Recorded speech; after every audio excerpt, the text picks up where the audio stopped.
President Xi Jinping visiting America this week. He's over here. His plane touches down today for a 7-day tour, including a formal state dinner at the White House Thursday, followed by a big speech at the United Nations here in New York.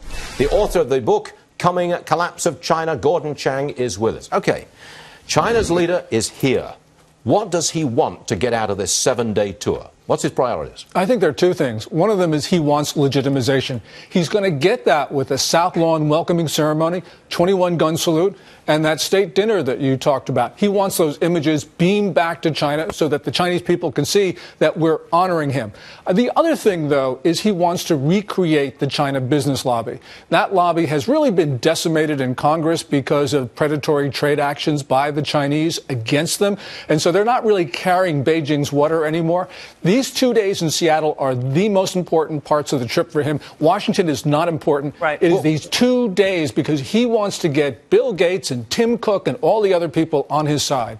What do you mean on his side? I mean, they're already on his side, aren't they? They want to sell their products in China. They want to get paid for them, too. But they've also complained a lot about China, and that has really upset the Chinese because these guys are not really doing what Beijing wants them to do in Congress. The issue here is going to be the cyber sanctions. You know, they have been the subject of cyber attacks by the Chinese.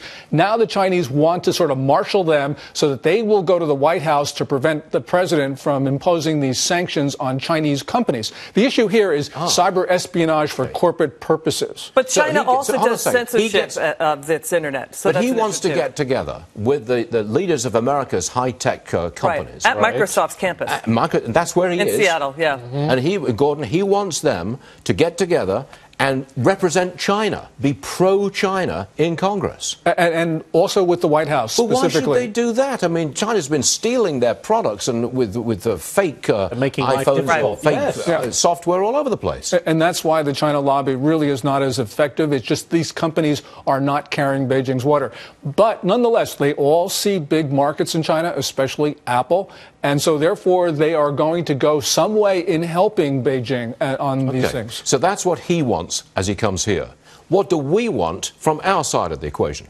Well, we want a ton of things because China's behavior has been unacceptable across the board. But we're only going to get very minor deliverables. One of them is going to be an agreement on air-to-air encounters between the two militaries. And the other thing is the commitments by Chinese provinces on climate. And that was that L.A. summit that was just held. Oh, don't tell me. This is all about climate change? Well, you know, the other thing, though, is it even gets worse, Stuart. I can't believe it. It gets worse because these Chinese provinces, because of the contraction of manufacturing, they're going to put less carbon in the air whether or not we have an agreement with them. It's just the nature of the Chinese economy right now and the really poor state of manufacturing. Who do you think wins in this encounter? America, China, China, America. Who wins? Well, they're getting much more out of this than we are. I mean, the expectations for a China-U.S. summit have never been lower.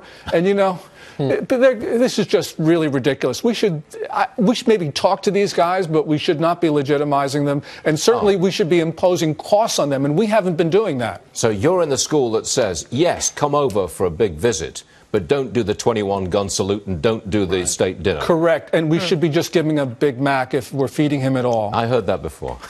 Gordon Chang, thanks very much indeed.